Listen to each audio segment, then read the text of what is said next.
yung sa mga ginagambala tuwing natutulog kayo, no? Ang gagawin nyo lamang, kagimat, no? Ganito ang gagawin nyo. Bago kayo matulog, ganito ang gagawin nyo. Sa mga gumagambala sa inyo po ay ganito po ang dapat yung gawin. Tara, pag-usapan natin. Let's go! What's up mga kagimat? Na ito na naman ninyong kagimat, si Heping Agimat na mahilig sa agimat. Pero wala namang agimat. Nasa puso ang tunay na agimat.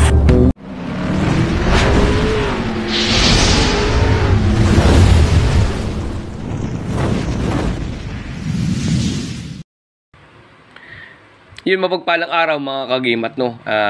Naway makatulong sa inyo itong ating pag-uusapan ito, no? Konting kaalaman para lamang po ito sa mga pasyente, kalimitan po ito, no? Sa mga gagamot, pwede din naman po, no?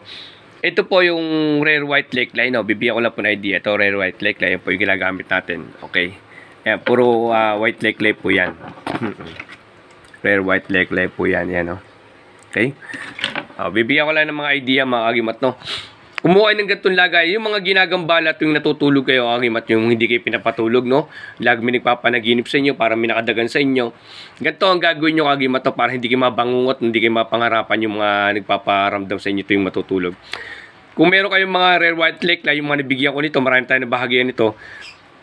Kumuha lang kayo ng lagay ng ganito, kagimat, no? Okay? Kuha lagay ng ganito. Tapos po, yung mga mutya nyo, mga mutya, tsaka po yung mga ganito, white lake line, no? Mga lake line na nilagay nyo sa tubig na ganan.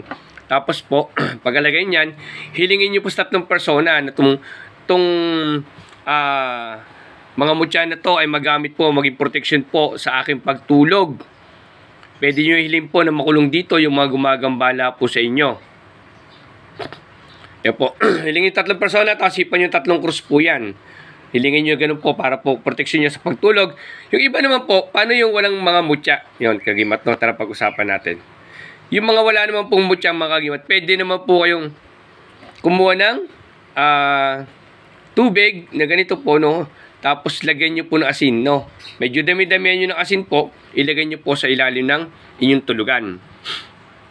Yan po yung mga sinaunang pamamaraan din po yan. Pero ngayon po marami pa rin pong gumagamit yan. Marami na lang pinayuhan na ganyan at marami na tayong na epektibo po sa kanila, no?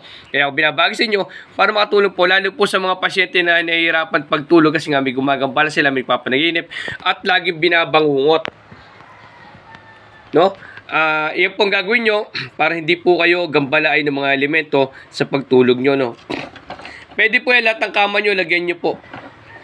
Marami na po ang binahagi ng white lake line, no? Try natin magbigay pa sa iba sa ating channel po sa Facebook natin kung makapagbigay pa tayo nito. No? Kung wala naman kayo, yung mga kung anong mga mutya nyo na meron po dyan, pwede gamitin. At kung wala naman po, yung kagaya sinabi ko nga po, pwede nyo pong gamitin ng asin.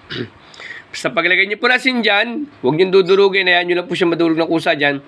Tubig na ganito po, tapos lagyan nyo ng asin, tapos silingin nyo, dasalan nyo.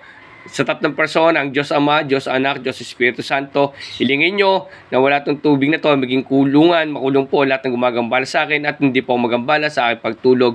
Tapos hipan nyo ng tatlong krus po, hilingin nyo sa tatlong persona. Yan. Dagdag idea lang po yan mga kagimat, no? Konting kaalaman para dagdag tulong din po sa inyong sa mga gumagambala ng mga pasyente, ginagambala ng mga elemento, no? Maraming salamat. God bless. Sana yung makatulong po sa inyo. Ang inyong konting kaalaman, inyong kagimat, si Heping Agimat na melik sa agimat, pero wala namang agimat. Nasa puso ang tunay na agimat.